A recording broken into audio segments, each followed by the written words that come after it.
bahwa ternyata posisi wakil wali kota itu tidak kayak Yaman, benar. Angka yang menentukan segalanya, ya kita terima takdir politik Batam, jangan lagi ada dualisme di daerah.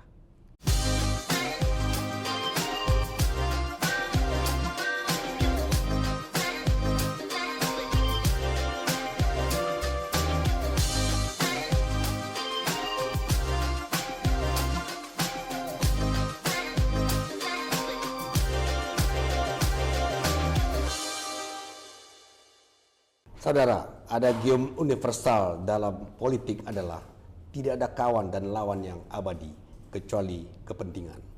Nah, tamu istimewa saya hari ini adalah Wakil Wali Kota Batam yang berencana mau mencalonkan diri menjadi Wali Kota Batam, Bapak Amsakar Ahmad. Apa kabar? Sehat, alhamdulillah. Sibuk sekali ya. Ya, mengikuti alurnya saja, mengikuti iya. garis takdirnya saja, dan tentu saya mengikuti undangan yang disampaikan Iya. oleh warga. Yang penting semuanya kita Iya. nikmati. Ya, Pak Amsakar, saya ingin tanyakan seperti ini. Belakangan banyak sekali simpang siur informasi tentang Bapak ini. Dari sisi misalnya sempat mau maju dari jalur independen, kemudian batal. Ini seperti apa sebenarnya? Saya ingin dapat klarifikasi ini. Ya, yang pertama saya ingin sampaikan bahwa perjalanan saya ini mengikuti nilai rasa, Pak Socrates. Meskipun begitu, tidak berarti semuanya tidak didasari kalkulasi-kalkulasi logis, kalkulasi-kalkulasi rasional. Yang saya maksud dengan nilai rasa itu ya ketika rekan-rekan relawan pada satu masa ingin agar kita juga tetap punya aktivitas berkegiatan, saat itu diletupkan dorongan untuk saya maju melalui jalur independen. Nah, saat yang sama, bukan saat yang sama, pada waktu sebelumnya, 1 tahun sebelumnya malah juga sudah pernah dimunculkan oleh para relawan. Karena itu apa salahnya kita melihat antusiasme yang ada itu jangan sampai dipatahkan, ayolah kita berjuang bersama-sama. Saya kira ada beberapa hal yang menjadi nilai tambah atas gagasan yang dimunculkan oleh para relawan itu. Nilai tambah pertama bahwa ritme di ruang publik ini tetap terjaga dengan muncul melalui jalur independen. Yang kedua, pada saat itu kita bersama Pak Irwansah juga merasa ada tandem yang bisa muncul, kita munculkan di permukaan. Terus yang ketiga, apapun ceritanya, bahwa jalur independen dengan jalur partai politik ini bukanlah hal yang berbeda satu sama lainnya. Justru bisa saling memperkuat. Yang jelas setelah batas waktu tertentu, Mei, ide untuk melaksanakan ini akhirnya terpatahkan, maka kan kita hanya tinggal melakukan penguatan untuk masuk di dalam ranah politik ini. Saya berpikir begini, bukanlah sesuatu yang kontraproduktif antara satu ide dengan ide lainnya, tapi justru dia bisa saling memperkuat gitu.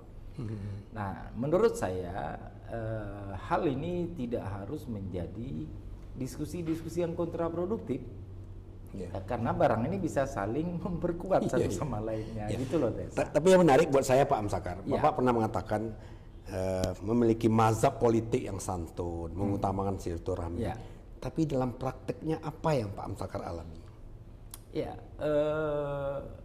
sebenarnya ini publik sudah tahu bahwa pressure terhadap Amsakar ini juga cukup luar biasa. Ya. Dari mana saja itu? Pertama di aktivitas yang teman-teman barangkali, apalagi kalau rekan-rekan media, kawan-kawan di jurnalis sudah tahu betul soal itu. Saya kira saya tidak usah buka lah, karena mazhab politik saya menjaga politik kesantunan itu. Sampai jangan sampai karena statement ini nanti menjadi tidak santun. Udah, saya pikir apapun yang akan dilakukan terhadap kita dan sebaliknya apa yang akan kita lakukan, selama sifatnya itu mengedukasi, memberi ruang yang mencerdaskan, masyarakat tidak boleh sampai terbelah-belah oleh kontestasi ini. Ini cerita sebentarnya. Kontestasi politik ini cerita sebentar. Tapi Ngapain kita harus membuat masyarakat kita terpolarisasi ke dalam kubu satu dengan kubu dua? Tidak usah. Dan saya memilih jalur yang lebih bagus bercerita secara baik, secara bijak, secara santun kepada warga. Toh saya merasa tidak kekurangan elektabilitas karena gaya politik yang saya mainkan itu. Tidak kekurangan saya Pak Pak Sokrates. Malah yang terjadi menurut saya dari waktu ke waktu antusiasme itu semakin terlihat dengan nyata. Itu ada setidaknya beberapa momen yang terjadi yang akhirnya membuat saya memberikan ukuran tersendiri, parameter bagi saya untuk melihat itu gitu. Pertama ketika kami membuat acara buka bersama, kita mempersiapkan hanya 1.000. Ternyata yang hadirnya hampir 3.000-an orang. Begitu all outnya tim ini mencari menyiapkan makanan untuk hal yang di luar kita prediksi, dan syukur alhamdulillah pasca acara semua relawan-relawan kita berikhlas hati dan menerima hal itu. Yang kedua ketika saya mau buat pengukuhan kemarin, kita memperhitungkan malam itu 3.500 sehingga kursi kita siapkan 3.750, konsumsi kita siapkan 3.750 dengan opsi alternatif kalau memang ada persoalan, ada ledakan, kita siapkan sekitar 500 tambah. Ya, tapi kontroversi di masyarakat terhadap Pak Amsakar itu tidak berhenti karena di satu sisi Pak Amsakar mau maju di jalur independen, tapi sebenarnya Bapak kan juga ketua Partai Nasdem untuk Kota Batam, jadi ini seperti kontradiktif itu. Ini yang jadi muncul pertanyaan kenapa gitu. Menurut saya kontradiksi itu atau pandangan yang berbeda itu sudah berakhir di bulan Mei, karena itu kan sudah closing. Nah, dan pada saat saya menyampaikan ide itu bahwa apa yang menjadi tekad dari para relawan, spirit ini tidak boleh padam. Dan ayo kalau memang rekan-rekan mau berjuang ke arah itu, ayo kita berjuang bersama-sama. Alhamdulillah sebenarnya cukup antusias sambutan itu.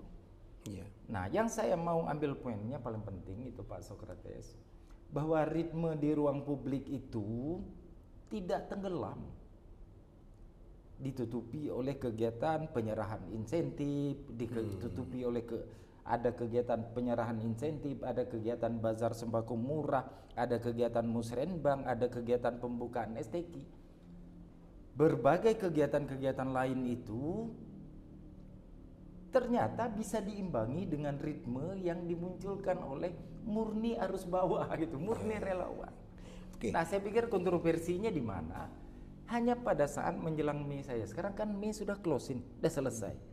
Dan kami saya harus mengatakan bahwa test case melalui perjuangan relawan itu biarlah dia menjadi dokumen yang terdefinisi secara jelas.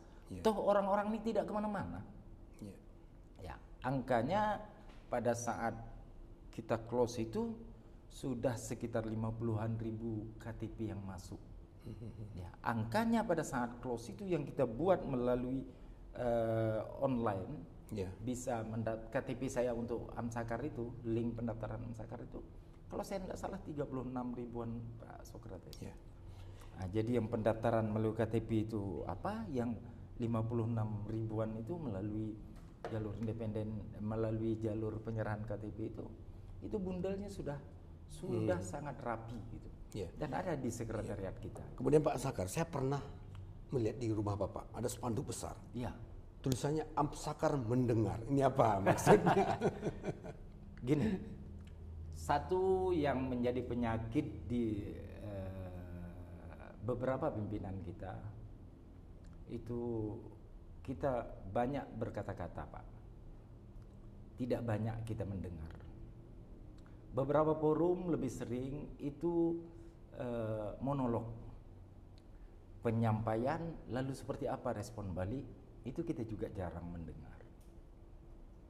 Nah, paling ada ruang untuk diskusi itu namanya musyawarah perencanaan pembangunan.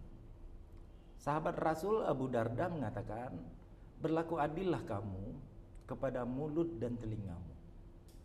Maksudnya apa? Kita punya telinga dua, hendaknya lebih banyak kita menggunakan panca indera kita yang ini ketimbang yang kita punya satu ini, mulut. Iya, iya. Asik nak berkhotbah saja, kapan kita mendengar?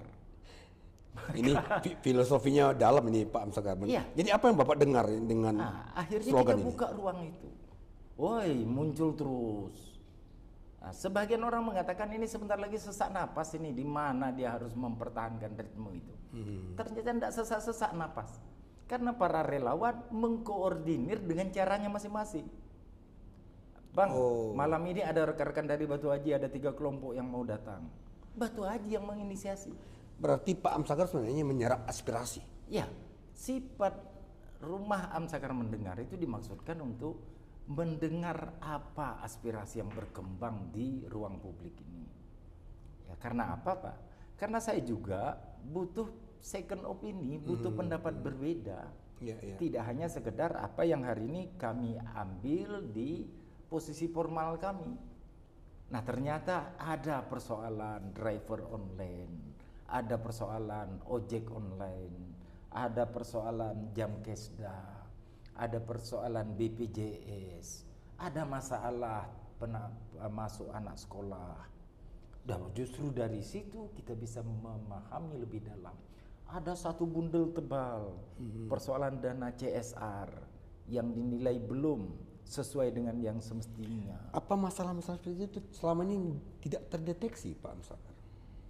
Terdeteksi, tapi sepertinya di permukaan saja, tidak sampai ke kedalaman tertentu. Begitu Bapak buka rumah Amsakar mendengar itu dia tercover. Tercover. Dan terus terang saja bahwa ada hal yang complicated dengan kompleksitas yang cukup besar, Pak, yang sebenarnya mesti kita urai pelan-pelan. Tidak sedikit yang berbicara bahwa kami di Tanjung Uncang nih, Pak, sampai jam 12 malam nih hanya kedengaran airnya tidak keluar, Pak. Itu pun sudah menyemangati kami lah sampai jam 12 ya. Kami buka keran, anginnya keluar. Nah, bengkong, air yang tinggi itu, lupa saya nama bengkong. Warganya datang menyampaikan hal yang kurang lebih sama. Di Patam Lestari warga menyampaikan hal yang kurang lebih sama yang terkait dengan persoalan itu. Jadi ada, Pak, inilah menjadi ruang bagi saya untuk mencatat beberapa di antaranya. Insya Allah semua itu tercatat dengan baik, karena pertemuan itu ada agendanya, ada notulensinya. Ya. Begitu. Pak Amsakar, tahun 2015 ketika Bapak mau maju menjadi wakil wali kota Batam, Ya, Bapak mengundurkan diri sebagai pegawai negeri atau ASN. ya. Itu ada media yang menulis bahwa Amsakar itu termiskin dari laporan harta kekayaan pejabat negara. Ya. Nah, dan saya melihat datanya tahun 2022, Iya. ternyata kekayaan Pak Amsakar itu totalnya cuma 3,7 miliar. Iya. Jadi Wawako tuh tak kaya-kaya amat ternyata ya. 2 periode. Jadi begini, dan terima kasih, ini pertanyaan yang sangat penting dan mudah-mudahan kita bisa memberikan pemahaman kepada masyarakat. Saya tidak perlu merasa malu dengan itu, Pak. Yang malu kalau saya mendapatkan harta dengan cara yang tidak benar. Saya tidak merasa malu dengan itu. Saya harus, kalau Pak Yuhermon ingin, Pak Sokrates ingin mendapatkan gambaran bahwa ternyata posisi wakil wali kota itu tidak kaya-kaya amat, benar. Ya, karena saya hanya mendapatkan gaji 5.400.000 per bulan. Ya. Kemudian yang kedua, saya mendapatkan namanya BOP, belanja operasional penunjang. Itu murni harus saya serahkan kepada warga. Karena BOP itu adalah amanah yang dititipkan negara kepada warga. Inilah yang untuk bantuan masjid, inilah yang untuk bantuan sekolah, inilah yang untuk bantuan rumah sakit. Angka 50-an itu, Pak, yang kenyataannya terjadi belum apa-apa pertengahan bulan sudah 70-an keluar. Nah, ini saya berbicara lillahi ta'ala ini. Itu yang kedua. Yang ketiga yang saya dapat apa? Rumah saya, tapi sekarang saya sudah di SK-kan baru, rumah dinasnya sekarang sudah rumah dinas sekda. Karena rumah dinas wakil wali kota ini tidak disiapkan oleh daerah, itulah yang wakil wali kota akhirnya kontrakkan rumah yang di tempat tinggal sekarang. Itu ada PP-nya, ada aturan main. Inilah yang murni untuk belanja studi anak saya. Itu murni belanja orang rumah saya. Kemudian ada satu komponen lagi per 3 bulan. Per 3 bulan ini dapat namanya insentif. Kami tidak seperti ASN. ASN Pak Sekda tuh kalau nggak salah dapat 70 sampai 50 sampai 70, inspektorat tuh dapat 50. Kalau saya enggak. Bagaimana PAD itu masuk? Kalau PAD tercapai, dapatlah insentif yang per 3 bulan, namanya upah pungut. Kalau tidak dapat ya nggak ada lah. Jadi, lalu bagaimana Pak Amsakar mau mencalonkan diri wali kota? Ini kan juga perlu uang. 2 tahun terakhir ini Pak. Sebelumnya kita memang seperti di ASN juga ada namanya TPP. Kalau sekarang kami sudah ada ketentuannya, kami harus mendapatkan itu dari dari insentif yang dapatnya per 3 bulan. Kalau capaian itu sesuai dengan kalkulasi. Kalau capaian defisit selesai, tidak dapat. Nah, jadi kalau pertanyaannya, jadi bagaimana caranya untuk maju ke sini? Pertama, Pak, saya masih punya keyakinan di dalam hati bahwa di masyarakat cerdas semuanya tidak diukur dari kemampuan finansial. Itu Pak, yang paling Pak Sokrates, yang betul-betul saya pahami di Batam. Karena sudah saya memiliki 2 hasil survei itu kisarannya 14 sampai 16,6%. Katakanlah hanya 20% masyarakat Batam ini yang rentan dengan politik uang, maka kita tidak punya uang, masih punya harapan untuk menang dalam kompetisi ini. Katakanlah 20% itu efektif. Karena rumus 20% ini siram semua. Mungkin ada RT, RW, lurah, camat yang dipersiapkan ini untuk mendistribusikan ini. Misalnya, itu nyangkutnya 20%. Pak Amsakar tidak khawatir dengan politik uang yang makin tidak khawatir saya. Maka saya bilang, sekarang saya punya jalan untuk mendapatkan partai politik. Mudah-mudahan karena keterbatasan saya partai politik ini dengan juga kebesaran hati mensupport perjuangan ini. Yang kedua, kalau saya punya ruang untuk kampanye dan saya yakin saya punya dana untuk itu. Sampai hari ini kalkulasi keterbatasan yang saya punya itu Pak, insya Allah saya bisa. Yang ketiga, kalau saya punya posisi untuk membayar rekan-rekan yang bertugas sebagai saksi. Toh sekarang soal properti dan segala macam berjalan, solusinya ada terus. Solusinya ada terus. Dan oleh sebab itu saya tidak gentar. Sepanjang saya dapat partai, sepanjang saya punya pembiayaan yang saya yakini, yang saya hitung saya bisa, biaya untuk kampanye, dan saya bisa bayar saksi yang saya hitung saya juga bisa dengan keterbatasan yang saya miliki, Pak Yoharman. 3 kalkulasi itu memang sudah saya miliki. Nah, sesuailah data saya dengan LHKPN itu. Saya tidak malu-malu mengatakan itu. Nah, dan karena itu, tapi yang paling penting tidak ada sedikit pun hati saya itu ciut dengan persoalan ini.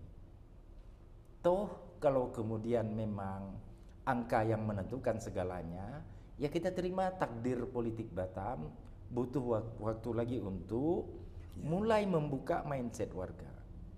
Ya jangan sampai kepemimpinan ini tersandra. Tersandra pertama oleh uang yang sudah dikeluarkan sedemikian rupa, tersandra kedua oleh politik yang misalnya terbangun hari ini harus dijaga betul, harus dikawal betul, harus diteruskan betul. Berjuanglah sekuat tenaga supaya persoalan-persoalan hari ini yang disebut dengan rasa risau apakah ini berlanjut atau enggak, itu kan juga senantiasa dimunculkan. Itu artinya kita tersandra dengan kondisi yang terbangun hari ini. Kita harapkan ke depan jangan sampai tersandra oleh hal itu. Pak Amsakar, saya ingat Bapak pernah mengatakan bahwa ketika Bapak memutuskan menjadi wakil wali kota, Bapak ingin memperbaiki image ASN dengan masuk ke wilayah politik gitu. Nah, pertanyaan saya, Undang-Undang Nomor 20 tahun 2023 tentang ASN pasal 9 ayat 2 bahwa pegawai ASN bebas dari pengaruh dan intervensi semua golongan dan partai politik. Nah, Iya. nah, pertanyaan saya, mengapa ada indikasi ada oknum ASN yang berpolitik sekarang? Ya. Setidaknya statement saya kemarin ingin membebaskan ASN dari ranah politik ini. Ya, Pak Yohermon, Pak Sokrates lihat saya menggunakan mereka atau enggak. Setidaknya statement itu sudah saya buktikan. Saya tidak mau berbicara dengan kepala dinas untuk persoalan politik ini. Saya tidak mau membebani para camat untuk berpolitik ini. Saya tidak mau membebani para lurah dalam kontestasi politik ini. Karena apa? Karena mereka harus diberikan kenyamanan. Sebagai orang yang 26 tahun berada di ranah pemerintah Kota Batam ini, saya tahu betul bagaimana kehidupan ASN ini. Dan saya tahu betul bagaimana seandainya mereka itu diberikan beban-beban tertentu. Bikin pusing dia, Pak, bikin repot dia. Jangan-jangan banyak kegiatan-kegiatan yang sebelumnya dia anggap tunjangan yang dia dapat itu murni ke rumah, akhirnya harus berganti jadi cetak spanduk. Betul, harus berganti bagaimana cara mengajak RT RW terus ngopi semua. Nah, saya ingin membebaskan itu. Tapi ada mereka yang mungkin sudah terlanjur Ya. berpolitik dalam tanda petik ya Pak Amsakar. Sekarang mereka khawatir gitu. Ya. Nanti jangan-jangan ketika Pak Amsakar jadi wali kota kita dinonjokkan ini gimana? Nah, ada beberapa mazhab pemimpin itu Pak dalam persoalan politik ya. Pertama ada yang bahwa tidak ada hal lagi di satu institusi itu satu matahari. Matahari bilang A, kamu A. Matahari bilang B, kamu B. Itu ada mazhab politik yang seperti itu. Ada juga mazhab politik yang satu lagi bahwa kalau Anda ingin nyaman, kalau Anda ingin TPP Anda tidak terganggu, Anda mesti ikut kebijakan saya. Itu mazhab politik yang ada mazhab politik yang dua ini berkecenderungan bahwa yang aku butuhkan bukan orang pintar. Yang aku butuhkan adalah orang loyal. Dan oleh sebab itu kita akan berhasil memproduksi para robot yang bekerja dengan banyak yang punya inisiasi tapi kemudian tidak bisa muncul. Saya tidak mau menciptakan para robot bos di pemerintah Kota Batam. Yang ketiga ada mazhab yang the right man on the right place. Bahwa mereka yang layak, mereka yang kompeten itulah yang paling tepat. Pak Amsakar memakai yang mana? Syukur alhamdulillah. Sampai hari ini mazhab saya mazhab yang seperti itu. Oleh sebab itu insya Allah kawan-kawan tidak usah perlu merasa cemas bahwa mentang-mentang hari ini kesannya sudah berpihak kepada salah satu blok tertentu, lalu kemudian ini akan terancam begini. Enggak. Bukan tipikal saya mengancam-ancam membuat suasana tak nyaman itu enggak. Jangan-jangan mereka hanya khawatir sendiri Pak. Ini pertanyaan yang mulai mancing ini saya lihat. Saya tidak bermazhab seperti itu Pak. Saya hanya ingin bertanya apa yang ingin ditanyakan orang banyak Pak Amsakar. Ya. Nah, saya ingat Pak Amsakar tesis S2-nya itu tentang kepemimpinan. Benar ya Pak? Benar. Nah, pemimpin seperti apa yang sebenarnya dibutuhkan warga Batam ini? Memang itulah kalau kita berhadapan dengan wartawan senior itu. Sampai ke tesis kita pun dia dalami. Jadi gini Pak Sokrates, saya memahami soal leadership style itu, gaya kepemimpinan. Itu pada hakikatnya ada dua kutub ekstrim, dua teori ekstrim mengenai gaya itu. Satu, gaya kepemimpinan yang disebut dengan autokratis. Semua itu otoriter, semuanya serba saya. Semuanya harus ikut saya. Gaya kepemimpinan ini menyebabkan sel ini bekerja berdasarkan perintah. Ya, satu gaya kepemimpinan demokratis. Gaya kepemimpinan demokratis ini dalam beberapa hal mesti ada diskusi dulu, mesti ada runding dulu, mesti ada rapat dulu. Kedua gaya ini dalam studi saya ternyata tidak memberikan pengaruh signifikan terhadap produktivitas, terhadap motivasi dan produktivitas pegawai. Ternyata yang diperlukan oleh pegawai, karena studi ini 360 responden di pemerintah Kota Batam. Ternyata yang diperlukan oleh pemerintah, oleh pegawai, oleh ASN pemerintah Kota Batam, adalah gaya kepemimpinan yang bisa mengkombinasi keduanya. Itu dikembangkan oleh Herse and Blankat, namanya gaya kepemimpinan situasional. Insya Allah kalau Pak Socrates ingin menguji lagi tesis saya siap. Saya siap bedah lagi. Nah, gaya kepemimpinan situasional ini Pak Socrates, ada saat tertentu memang pola atasan bawahan itu terbangun, instruksi itu terbangun. Dan ada saat tertentu kita marah kepada mereka. Kenapa kalian ini aku suruh pasang tenda 6 biji ini, udah menjelang sore ini baru 2. Bagaimana caranya kalian harus selesaikan? Tapi ketika selesai kerja itu tidak ada salahnya, ayo kita makan, ayo kita apa? Sebagai bentuk apresiasi terhadap, maka mereka pegawai ini merasa, oh ini rupanya ada persoalan emosional yang masuk di dalamnya. Ada persoalan, ini bukan hanya sekedar hubungan atasan bawahan, tapi rupanya Pak Amsakar ini juga bisa menjadi orang tua bagi saya. Pak Amsakar ini juga rupanya bisa menjadi teman bagi saya. Tergantung situasinya ya. Nah, situasional itu yang menyebabkan efektivitas pengambilan keputusan itu, sehingga dia akan mengungkit motivasi dan produktivitas kerja. Saya kira itu. Ini model pertanyaan profesor diuji 7 orang loh Pak. Kemudian gini Pak Amsakar, kota-kota di dunia itu yang saya baca Pak Amsakar adalah kota yang megah, kemudian monumental, futuristik gitu, cerdas dan rasional. Nah, menurut Pak Amsakar, Batam ini kota seperti apa ke depannya? Pertama, Batam ini bisa menjadi pusat pengembangan industri digital. Karena itu yang sekarang ada Kek Nongsal Digital Park itu adalah ikhtiar yang menurut saya sangat brilian yang dilakukan, yang disupport oleh pemerintah pusat melalui BP Batam, ACC, lalu berdiri Nongsa Digital Park. Yang kedua, ini bisa menjadi hub internasional bos, karena letak kita yang strategis dengan berbatasan dengan negara serumpun. Oleh sebab itu ada rencana untuk Batam Aero City, pengembangan bandara Terminal 2. Ini juga hal yang memang sangat brilian, ide yang sangat cerdas, yang ke depan mesti harus kita perkuat itu.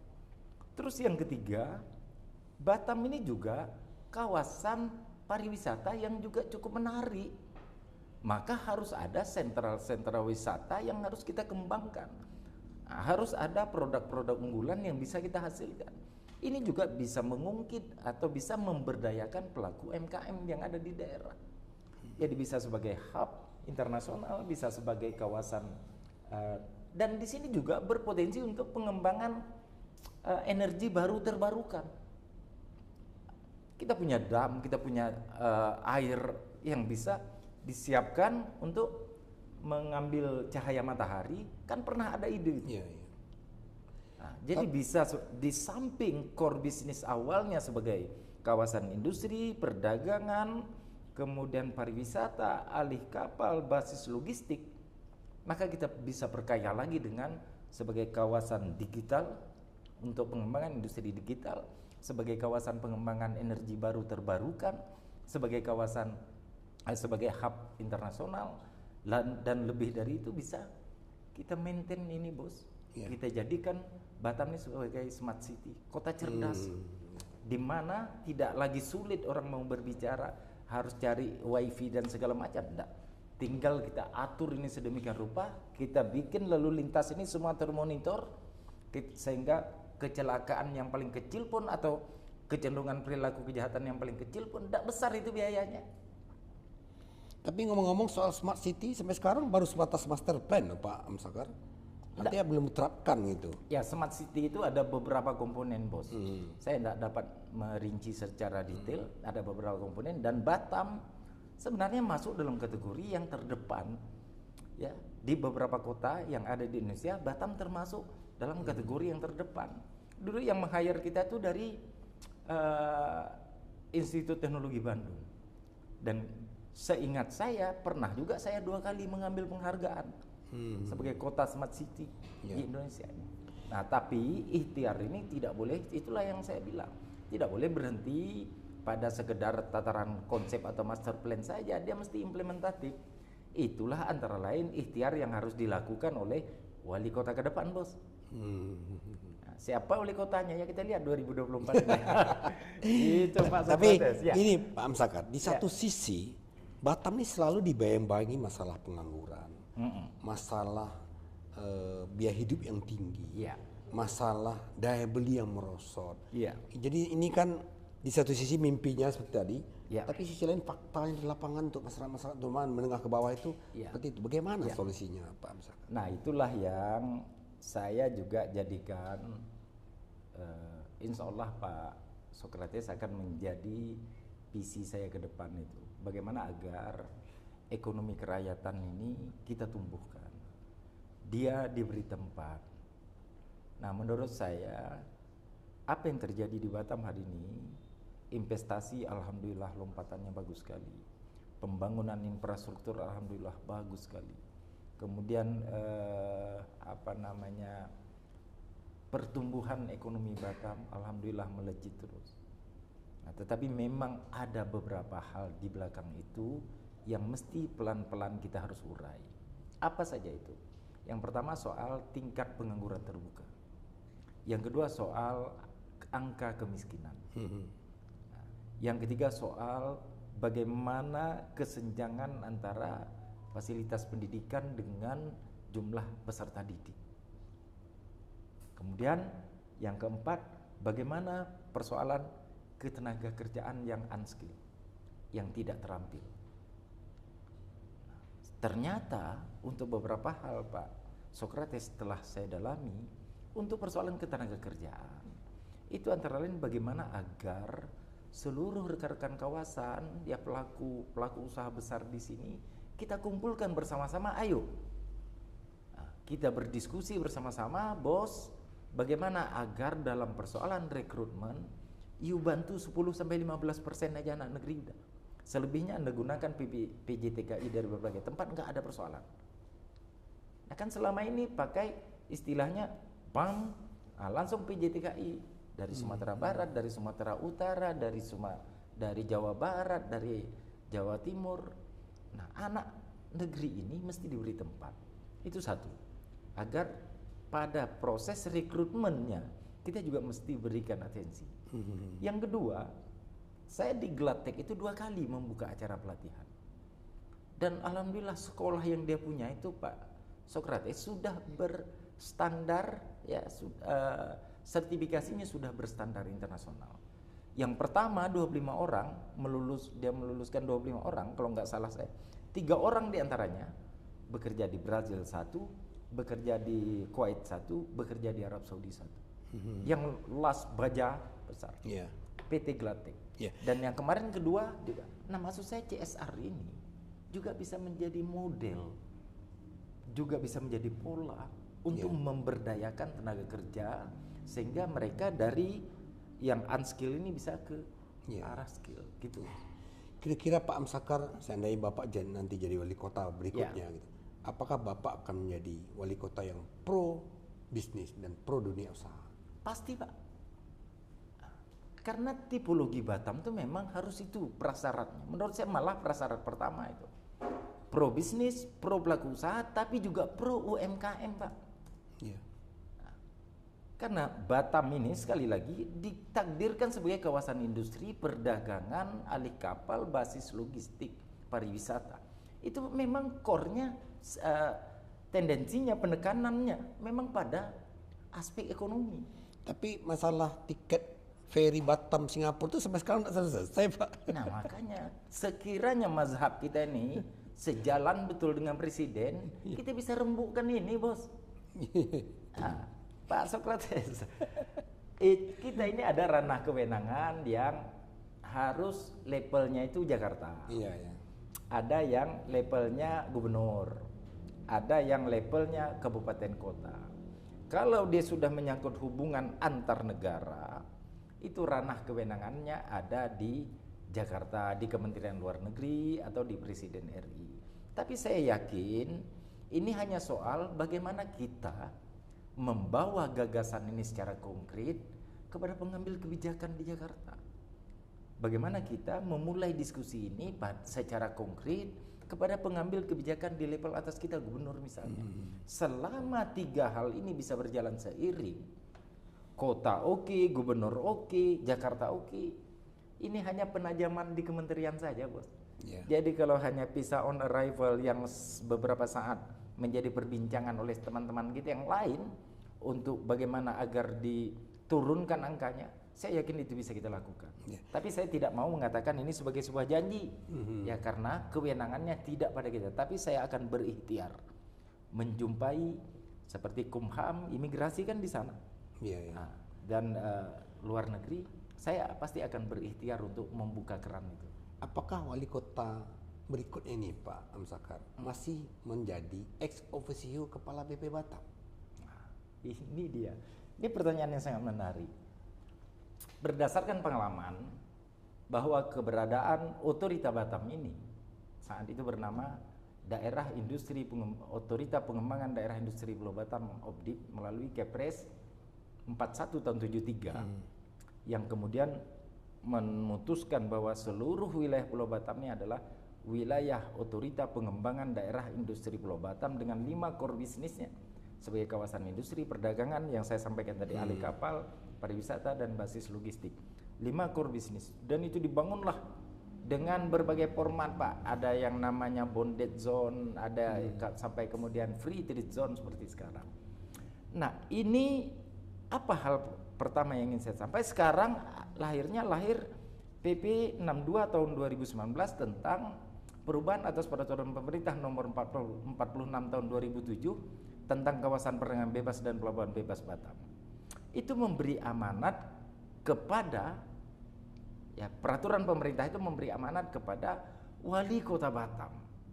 Di pasal perubahan 2A ayat 1A itu dikatakan bahwa wali kota Batam di samping sebagai wali kota Batam juga ex officio kepala BP Batam.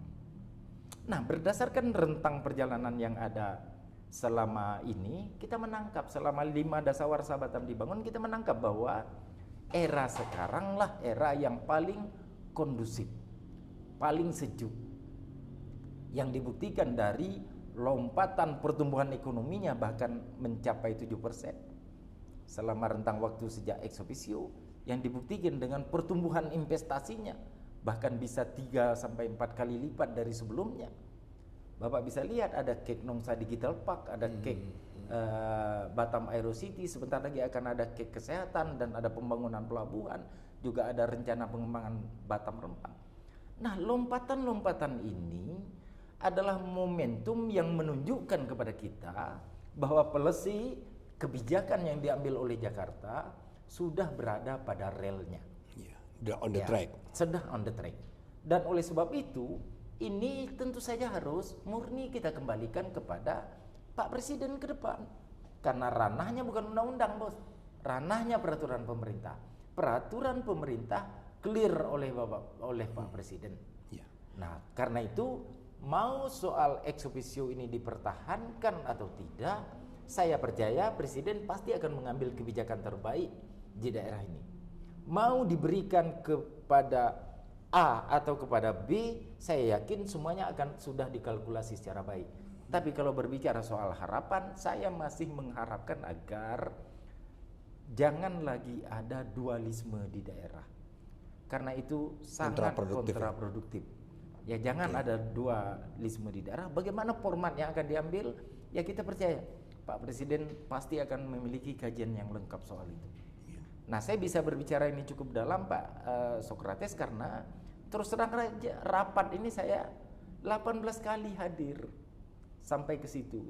Saya sudah rapat di KPK RI, saya sudah rapat di Ombudsman RI, sudah berkali-kali saya rapat di Menko Perekonomian, bahkan sempat bertengkar dalam pengertian gagasan lah. Oke, Pak Amsakar, pilkada itu tinggal sekitar 6 bulan lagi. Pada tanggal 27 November 2024, warga Batam akan menentukan siapa pemimpin berikutnya. One man, one vote. Nah, sebagai closing statement, apa yang ingin Bapak sampaikan kepada masyarakat Batam? Silakan, Pak. Ya, ada beberapa hal yang poin kunci yang ingin saya sampaikan kepada seluruh warga Batam. Yang pertama, saya mohon dukungan dan doa untuk kontestasi ini. Ya, mudah-mudahan jikalau amanah ini diberikan kepada saya, komitmen saya akan laksanakan amanah ini untuk bagaimana menjadikan Batam ini lebih hebat dan dahsyat lagi ke depan.